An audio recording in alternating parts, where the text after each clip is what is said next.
Hi guys, welcome back to my channel. This is Krista from Mosaic Party and Event Design, and today I want to show you a super easy way to create wood signs, which are all the trend right now. I have a wedding this weekend in a backyard that has a converted little shed that the bride and groom have painted out and refloored, and we're going to turn it into a candy store. And they really wanted a sign on the door that said Candy Shack. So I did this one and I wasn't too happy with the outcome because I made the mistake of going back over my lettering a little too much, and I wasn't 100% sold how this came out, although I do like the general idea.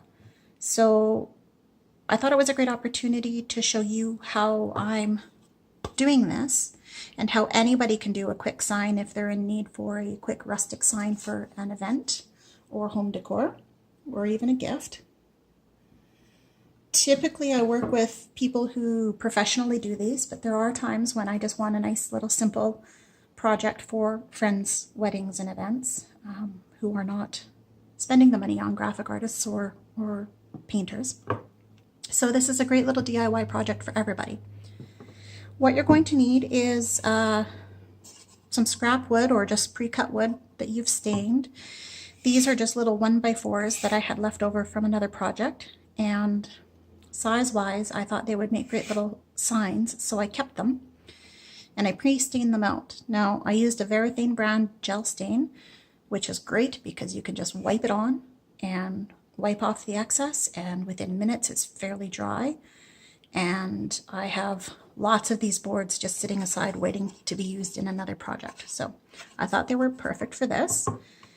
What I want to do is I want to have one that says Candy Shack, and then the other one I want to say open on one side and closed on the other. And I'm going to attach them with some rope and some pre-drilled holes where I'm just going to knot the rope through, and I'm going to attach the bottom one so that it can pivot and rotate to say open and closed. That way we can make sure that people aren't going into the candy shed in times that we don't want them to, so before dinner time kind of thing, when we want to keep it closed. So we're going to put one of these aside, and I want to show you my super easy way of doing this.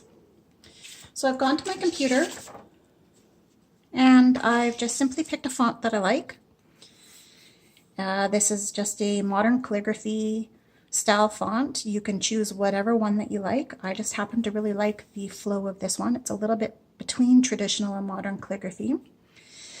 And I've done my sizing. I did have to print this about 3 times because my sizing was just a little off for these boards. But it just so happens that the width of the paper when it's on a horizontal width or landscape width is perfect to the size of these boards. So, so I picked my font. So you'll need something like this because we're going to transfer this on here. You'll need just simple school chalk and a pencil and a paint pen. Now, this is a Sharpie brand paint pen. It is an oil base. And you want to make sure that you get an oil-based or water-resistant paint pen because this will mark on glass or wood and remain permanent. There are various brands out there. I prefer the Sharpie brand, but you can also get the Craft Smart. Both of these are available at Michael's, although I can get the Sharpie at Home Depot and I believe Rona as well. So it depends what you have available in your area. Sharpie comes in 2 packs quite often and very clearly marked when they're oil-based with the pink and then the corresponding pink on the bottom. If it's blue, I think it's blue or green, it's usually water-based, which means that it's going to smear or wash off, and you don't want that when you're making a sign, especially if the weather is going to be a little damp or if it's going to be outdoors or someplace that people are going to potentially touch. You can also use, if you don't want to use a paint pen, you can use a Crafter's acrylic paint and of course a paintbrush.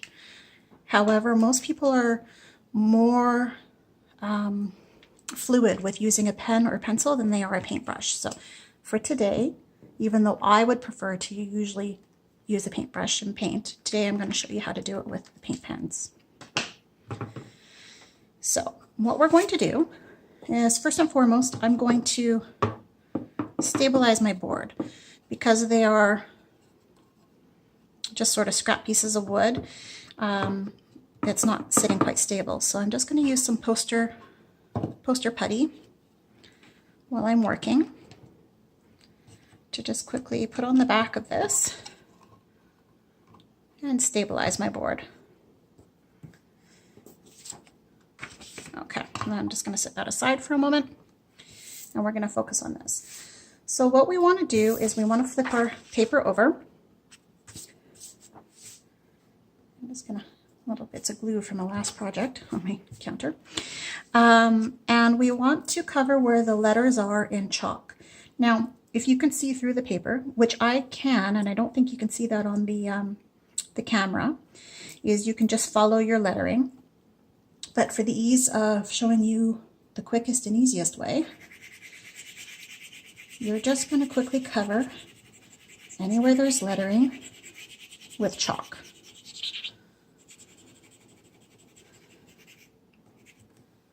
You may remember doing projects like this when you were a little kid in school. It's a great artist trick for transferring guidelines, grid marks, or in this case lettering, onto another surface. So you are going to have some dust and loose stuff that you want to get rid of. I'm just going to blow that off and shake it out. And I don't know if you can see, I probably should have used a different color chalk, but you can see there's chalk left remaining there. You're going to take your board and you're going to flip this around and line it up. And you can tape it if you want to. Just use some painter's tape or masking tape.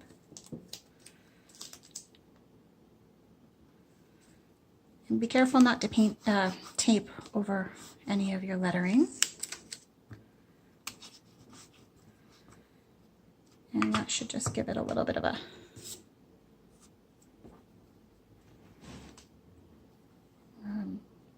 stickiness so that it doesn't slide around. So what you want to do then is just go over your letter with a pencil. Now be careful not to use a pen or a sharp tool because you don't want to mark up your wood. A pencil is soft enough that you don't really do that, which is why I would probably suggest using an artist pencil. The lead or charcoal in it is just a little bit softer. And you're just going to come through and follow your lettering. And you don't have to worry about being too exact. And you can go through and make lines thicker where you see they're thicker in here using your pencil, or you can just simply draw it out right now and freehand the thickness of your lines and add any little flair that you want to when you're actually painting it on. And you can see I'm not too worried about being exact on this. It's just meant to be a general template.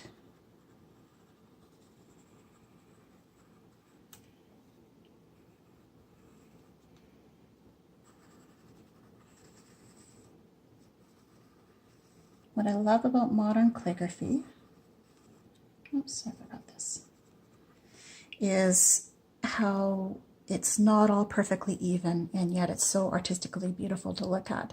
So like your A and your D here are higher set than your N and your Y. Same with over here, your H versus the A and C at different levels. And I love that fluidity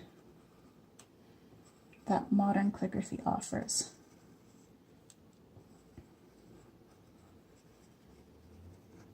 All right.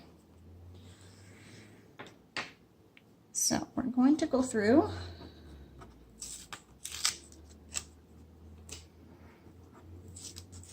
and take this off. And hopefully I have enough chalk on the back. And you can see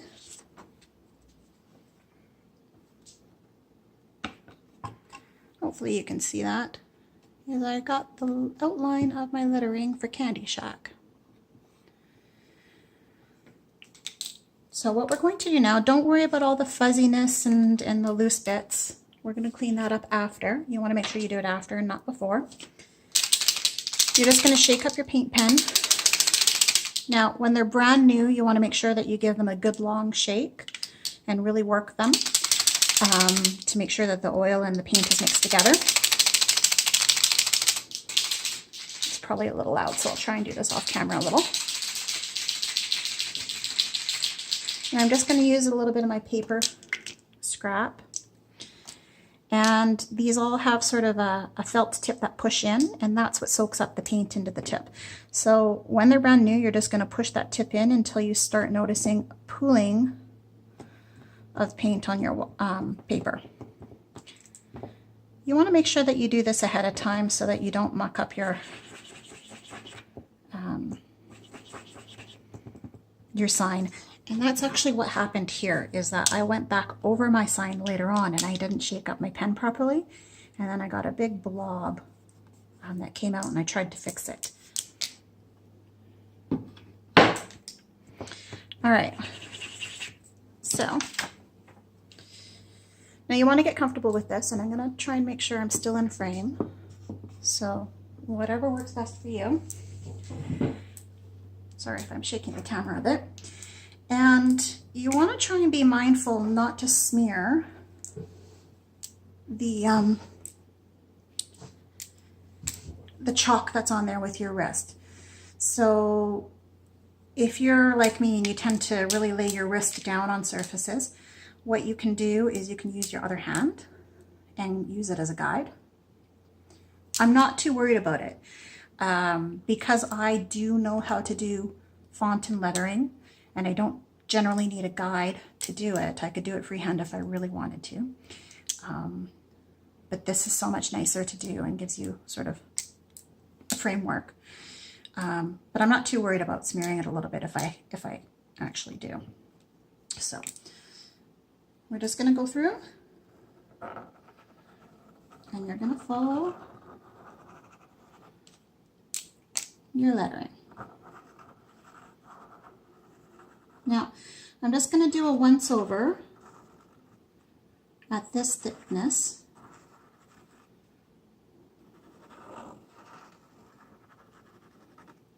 And then I'm going to go back and look at it.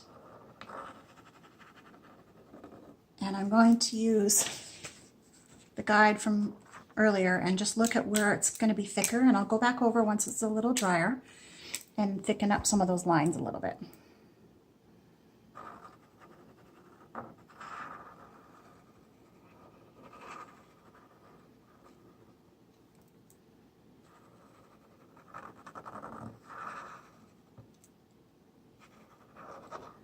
What I love about this project is anybody can do it.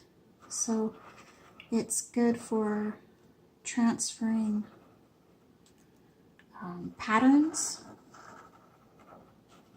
or fonts, like in this case.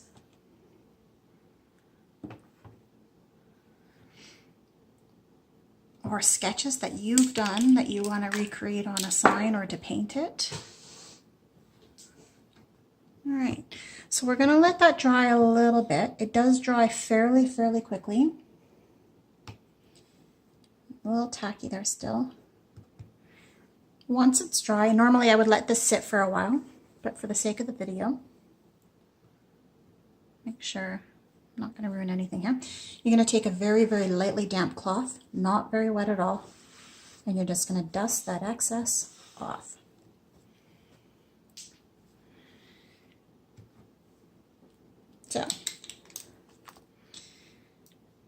It's cute as is, but I feel like it's just plain Jane, and I do want to thicken up and kind of make it a little more substantial. So I'm going to go through, and you can use your chalk if you want to create little guidelines for yourself, kind of letting you know where you want it thicker. Like I want it thicker there.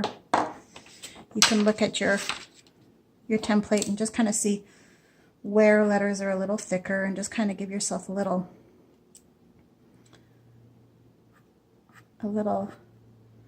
idea, or you can just go through and do it yourself the way you want to. So I'd prefer not to have any guidelines. That way it's not trying to be too perfect. And I'm just going to go back through. And I'm just going to create some little guidelines for myself like this and fill them in.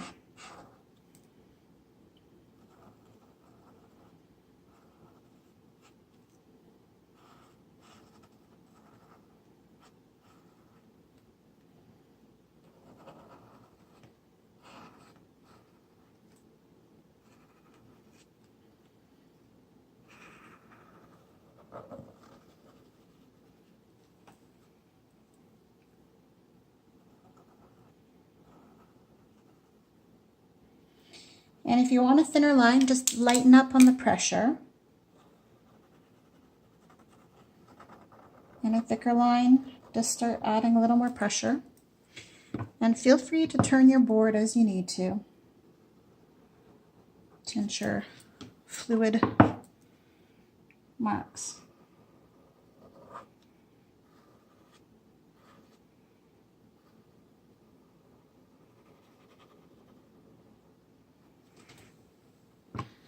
All right, I'm actually quite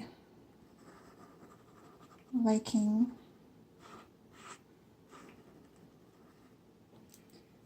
this. I don't want to fuss with it too much.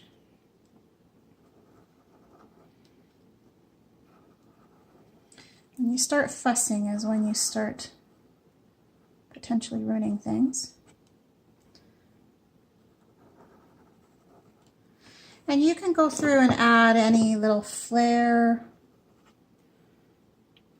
or little marks or anything that you want.